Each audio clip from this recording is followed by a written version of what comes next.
Tonight, I'm doing a segment with Hafiz, at Aware Hafiz. Subscribe to his YouTube channel. And y'all basically on behind the scenes. We're going to bring some awareness to mental health. And, tune in, share, and let's talk about it. Aware Hafiz. Subscribe to my channel, Aware Hafiz. Follow me on Instagram, Hafiz_good energy. Hafiz_good energy. All one word. Today I got a special guest. I had to bring her back because she get my energy super turned up. Like I don't know what it is, the energy, the frequencies, they just go up.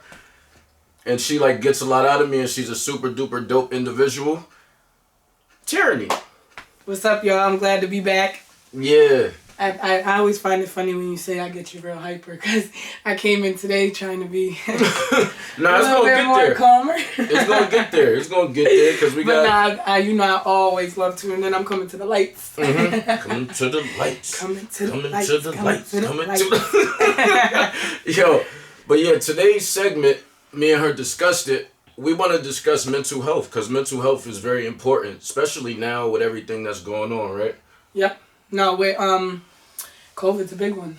COVID's a big one. I think we should even just jump right into COVID. You made some real valid points.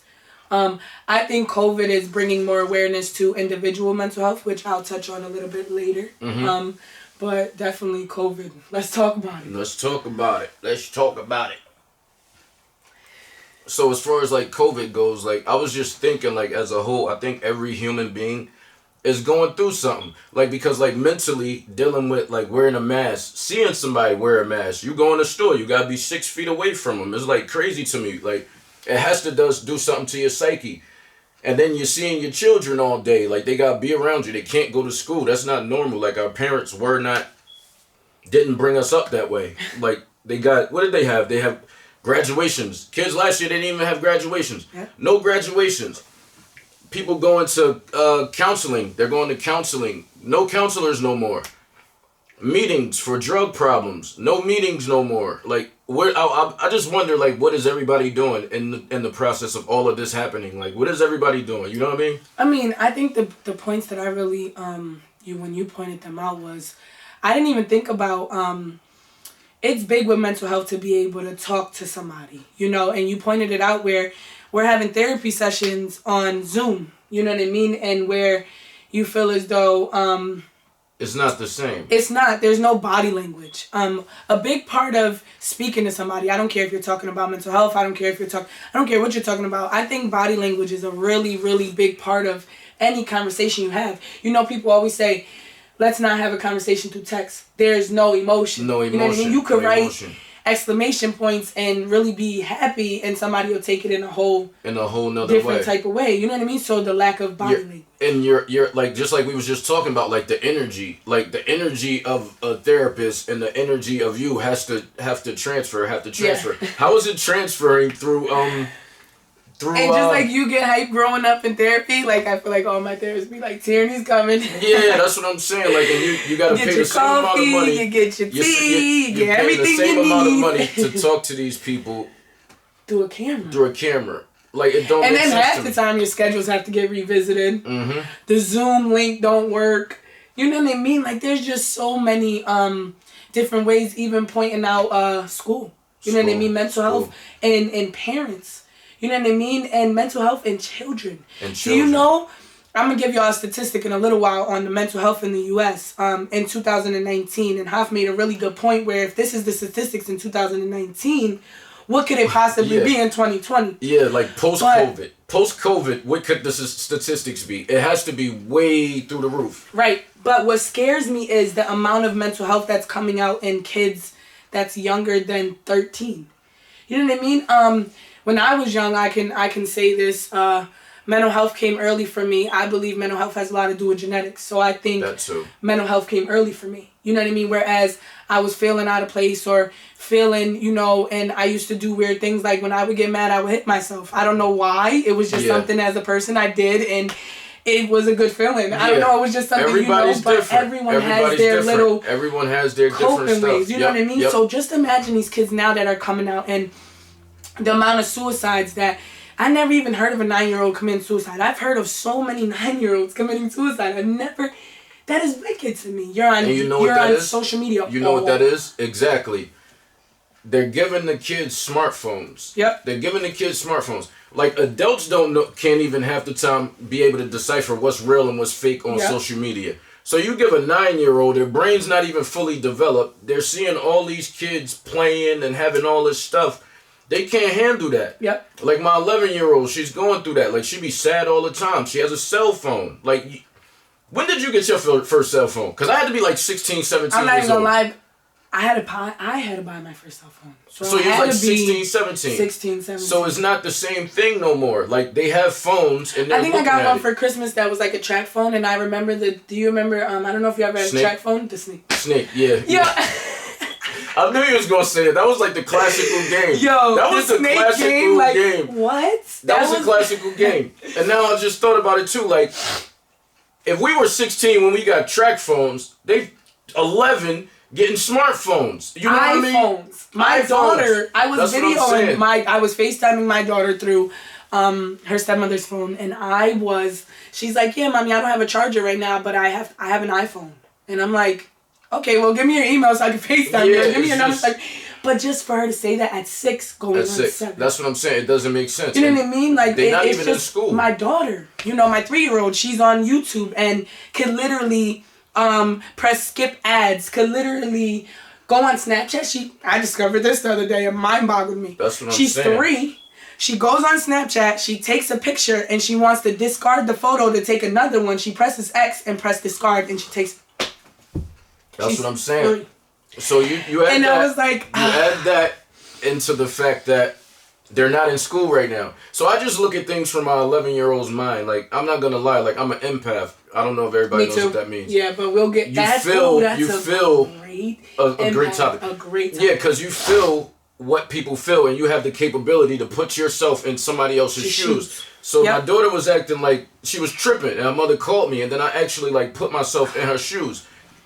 Right. So I'm just thinking like, okay, she got a cell phone. Boom, she has a cell phone. Let me try to fix it. She's not going to school. She's not having human interaction. You know what I mean? She's probably about to go through. She's gonna kill me for saying this. She's probably about to go through. What do they call it? When women puberty. Yeah, it's called the same for everyone. It's called puberty. Okay, she's probably about to have that. So she having changes with her body. So kids are going through mental illnesses, mental health situations. Like, and I would say one thing real quick is I would say don't take it out on your children because it's not their fault for acting crazy or however they're acting that's different. It's not their fault. Like, I'm going to just say that. No, yeah. So that's, I'm sorry on my live, guys, that you can't hear good, but I really don't want to end it. I'll figure out the malfunction in a second. You want to bring it closer? I don't really know what's wrong, to be honest. They're saying they hear static. It's not really clear. But anyway, that's okay. Not, but I just want to bring that up, though, because, I'm going through this with girls right now. I have a son, and he's 1, so I'm not trying to diagnose my 1-year-old right now, but watching my girls to grow up, my 3-year-old, she really has like the and when she gets angry, it's I want to throw things at you, or I'm gonna hit you, and I just you just have to be just a little bit more aware on the signs when your kids are younger. But right now, like you're saying, it's so hard to even recognize these signs. But I mean, society plays a part, not just COVID. What they have to appeal to, their clothes, their shoes. It's really bad for children. Right now. It's all the way different. On top of, on the other side, you have these parents who have to become teachers. Yeah, and we didn't go to school for it. I think we didn't go to school for that. Like, so a person that worked at the gas station, he's a teacher now. Right. A person that worked at McDonald's, they're teachers now. Right. So everything is just all mixed up, and I think the kids are affected the most. But I wanted you to touch on as far as mental health from a grown-up aspect. I think with me, mental health comes before COVID, so I think COVID definitely plays a big part. Mental health with me, that's why I believe it's genetic. Because it started from a young age. I started feeling weird young. Hitting yourself is not nothing normal. Screaming at the top of your lungs and things like that isn't normal. But let's not say it's not normal. Maybe it is normal to you because ain't nothing normal. All right. Thank you for even correcting me. I can't even let... we all get down on ourselves. A lot of us that suffer from mental health, and I really want to, bring awareness, and I'm really happy we're talking about this. For sure. Because it's such an amazing segment, and it's gonna help. It can help so many people from being 27 with 3 children. Mm-hmm. You know what I mean? The mental health aspect definitely starts young, but the environmental factors around you. Now before I even get into my mental health, my grandmother, a lot of people know me from Scranton. Yeah. My grandmother committed suicide November 29, 2001. Mm-hmm. She suffered from mental health. She suffered from schizophrenia. She suffered from depression and bipolar. Which now she had my mother. Yeah. Which now my mother found her mother dead. Yeah. Which now activated my mother's mental illness. Cycle. Which now activated the kids' mental illness because we watched my mother. Which now genetics on top of environmental plays such a ping pong part in understanding mental illness. So now as I'm growing up, I think that what I'm supposed to do is hit myself. I think that what I'm supposed to do is cry and react because everything around me has been so chaotic. Yep. Mental health turns into chaos because there's so many things that we're going through. So many. That we can't even define. Literally, like, if you asked me, Tier, what's wrong? Some days I can give you a clear answer. Some days when I really feel my mental health strongly on and having those bad days of depression. What? Like, I have to say this. If you're an empath, that could be the answer to all of this. It really can. Like, I was, when you was in the kitchen and you was talking, I'm like, dang, she sounds like an empath. You're taking in other people's emotions and you can't control it. Like, that could be it too. There's a lot of things that I can't control, and it activates. That's what I'm saying. Like, it makes me feel weak at times. You know what I mean? I can't control that my kids are acting out. You know?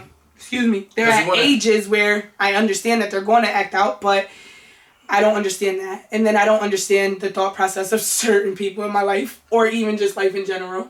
You know what I mean? Whereas, like you say, empaths also attract narcissistic people. Gandhi did a lecture on narcissistic versus empath. Okay? Yep. So that's a fact. We attract narcissism. So majority of the vibes that I'm feeling is coming from. That's why you gotta protect your energy. And that's a segment for itself, and I can't wait to get into that. Let's get back to this. But the mental, because that is gonna be another time. It's gonna be another time. Yes, we gotta get into that because I know people can relate to that. But I really want to give a couple little pinpoints what mental health is, so people can really understand.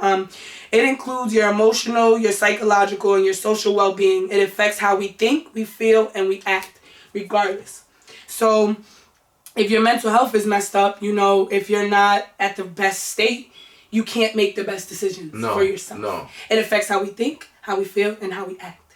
So when I say on those days where I can't get out of bed, or I might not want to eat, or might not, be able to properly handle my day, it comes from the thought process before my physical being even tries to follow along. You know what I mean? So one of the things as far as like, I don't want to keep going back to the empath situation, but it's good to have a journal and write down how you feel that day, every day. Because it pretty much changes, like with that. But you go back to the mental health. No, because no. I like the journaling thing you're saying, because lately my mental health has been at an all-time high. I guess you bringing COVID to the light actually brought more awareness to my mental health. Like, things here, give yourself a little bit of a break. It might be COVID. Whereas there's things in my life that I'm going through, changes, and everything, to where my mental health is being attacked as well. So journaling has always been my thing. I love to write poems. I call myself trying to be a rapper, writing raps. Let me hear something. Absolutely not. Absolutely. You said that before I even got it out. Absolutely not. I thought you. Not yet. Right. I might write a poem or something for the channel. You gotta express yourself. If you're a creative person, that you should express yourself. Right. No, but and that's what I've lost. Growing up in my teen years, I was really big on journaling. I mean, I wish I could find this one book that I had, because I've journaled so much deeply into becoming a woman, things that I faced growing up. and I would write these poems, and they would sound so fire.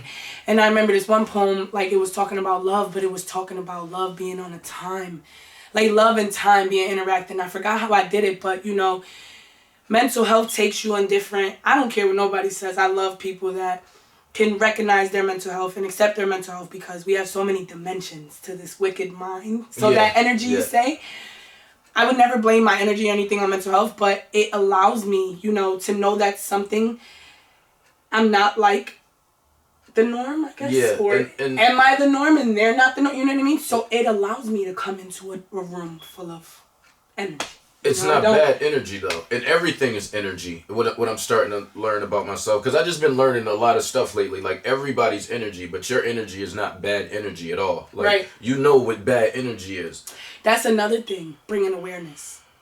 A lot of people don't know how to ask for help, and asking for help can come in so many ways. You know what I mean? It could come in, hey, listen, can you sit here for an hour so I can take a shower and watch the kids? Can we go play ball with one of your friends just so you can get out of your head? You gotta get up. Mental health is so important to ask for help. Men, the biggest in society, never ask for help. What was your statistics? Did you go over those statistics real quick? Let me tell y'all real quick. So, in the U.S. in 2019, 49.7% of the United States have mental health. In the male population, 36.8% in 2019 have mental health issues. I only picked one age range because I think it's most important right now. Between the ages of 18 and 25, suicide rates have went crazy. So between the ages of 18 and 25 is the highest in 2019, which was at 38.9%. And that was pre-COVID. That's crazy. So I would have, I'm gonna have to do research after we're done. And then, I do want to point out too with men, and I was telling Hafa this too, in the suicide rates, men have a 4 times higher suicide rate than women. Mm.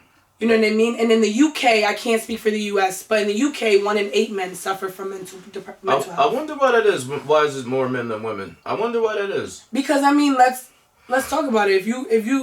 If you're a man, and that's just a segment for itself, like mental health and depression. We got a whole bunch of segments to do. Because a man, to me, when they start talking, it looks weak, you know, and I could speak on a personal thing, and I'm not going to, but if you come to me, a lot of the times in relationships, say if we're in a relationship, you come to me and say, hey, I'm in my depression.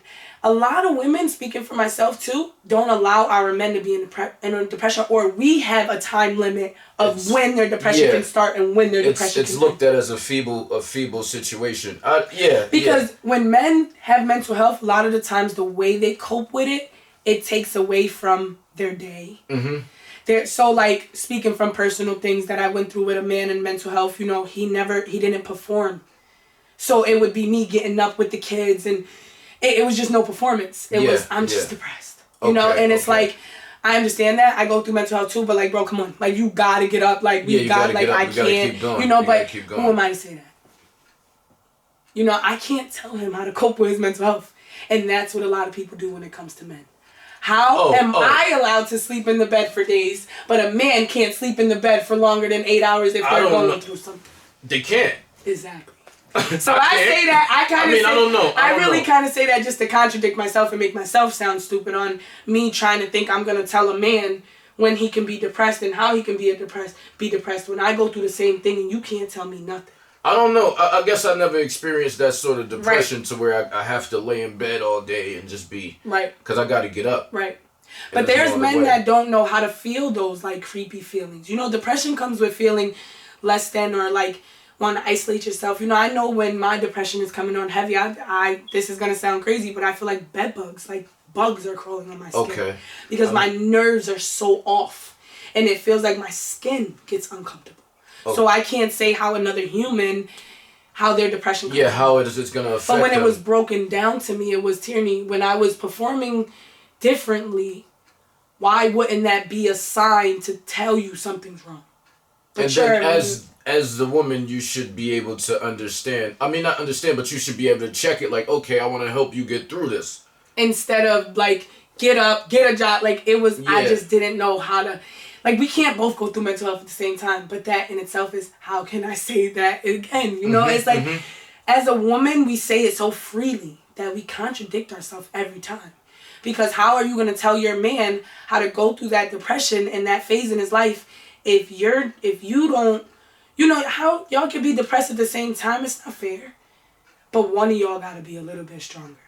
Because I'll let you know firsthand, something like that will fail everything. I think love has a lot to do with that also. Yes. Love and understanding has a lot to do with that right there. Good segment too. Love and understanding. Yeah. I should have had somebody. I should have had my secretary writing down this. We're gonna need a stenographer next time. We get a stenographer. We're gonna need it. Just we're gonna need a stenographer for this next one. Yeah, because we just came up with all that, but we were sitting here beforehand. I told you. Think of what to say. I told you. The energy is just like whatever we touch is like fire. It's like fire. I'm telling you. I knew that was gonna happen. Yep. What would be your closing statements to this? Matter of fact, not your closing statements. Say whatever you want to say. And I just want awareness. I want it to be okay. I want mothers to ask for help. It is okay to take a break. It is okay to take a nap. Mm-hmm. It is okay to say you can't. It is okay to say it's hard. You know, we get so judged and so looked down on, and mothers are supposed to do it, and it's black they can't have that. And black women on top of that, so that's a double whammy. And you know what? And it's so less of help when it comes to certain communities, which is a segment in itself. That's a segment. The lack of help. You know what I mean? And the culture difference, and how much grandmothers are now the same age as mothers, and there's no more just dropping them off at grandma's. Like, there's no more of a lot of that isn't, you know, grandmothers want to party too nowadays, you know what I mean? So I say that, you know, men, it is okay to tell your woman that she's not performing. It is okay to tell your woman, my depression is coming on. It is okay, you know, a woman, it is okay to feel off. You know, I just want to bring awareness to the world that it is okay. It's okay. That's it. It's okay. Okay. Because I promise you, I am not at the best state, but I made a vow to myself to love myself. I have gained at least 30 pounds. I care about getting dressed. Double pound. I care how my hair's brushed. Hold on, wait. Before we stop your pictures be looking crazy. I'm like, yo, Tierney, that's Tierney. She got the lipstick on. I'm like, whoa, Tierney a joint. No, I'm telling you, I'm like, I had to double. I'm like, yo, Tierney a joint. I've been doing my lashes, y'all. That's crazy. Us women know, though. I'm not gonna lie to you. Us women know once you activate the lashes, everything's activated. Yeah, okay, that was wild. I'm sorry for throwing you off. No, that's fine. But yeah, I care about myself. You know, I eat full course meals. What your plate is gonna look like my plate. I'm hungry. You know, these are all things that depression will take you from. It will take you from eating. It will take you from caring about how you dress. You know, even if I don't get enough sleep, I still get up and I clean my house every single day. You know, I just been trying to do different things. And I want to get into journaling. So when we leave here, before I get dropped off home, I'm going to the dollar store and I'm buying me a high-tech ass journal. And just write. Because you know what else I noticed too? The more intriguing it is to me, it makes me want to open it and write more. So if it says, dear something, da-da-da-da, you know, I need like one of those journals like that for my journal to talk back to me, because clearly we don't got nobody to talk to. No, we don't got nobody to talk to. Especially with how I can't speak for you. I'm going to speak for myself. Me as an empath, how my mind works, I'm taking in everybody else's energy. I'm taking in everybody else's feelings, and I got to be able to decipher that. And I was wondering, like, why I like to be by myself. Because, like, if I be sitting here with somebody and they got bad energy, like, I used to be around people that had bad energy, and I would wake up every day miserable every day, because I felt it. And I'll be telling the person, I'm like, yo, I'm miserable today. Like, I'm like, yo, why do I keep waking up miserable? But they're miserable. So now I got to really protect my energy to the point where I only could be around happy people. I could feel if somebody's having a bad, like, if somebody going through something. Like, it's crazy like that. It's crazy. I just have to control it. I don't like to be in places where I can't be around too many people. Bother, or like somebody doesn't know. I can feel energy that deep. Like, yeah, it's deep.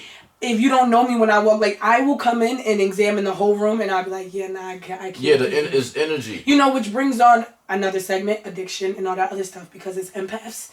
We numb that side of us. There's a way to numb those, but when all that numbing goes away, that empathy, it's like it hits your skin 10 times harder. You're like, oh my God, like, I gotta numb again. And this is another joint. So we got, this is another joint right here, man. Right. Shout out to Tierney. Definitely, Let's Talk About It podcast. We was doing the podcast, but she said this was what she wanted to do now. So this is what she's doing right now, and it came out amazing. Yes. It came out so amazing. Shout out to Tierney. Let's Talk About It podcast. Aware Hafiz. Subscribe to my channel, Aware Hafiz. Yeah. Stay well. Stay safe. Why do I always forget my drink? Be well. Stay safe. Pray for the lost souls.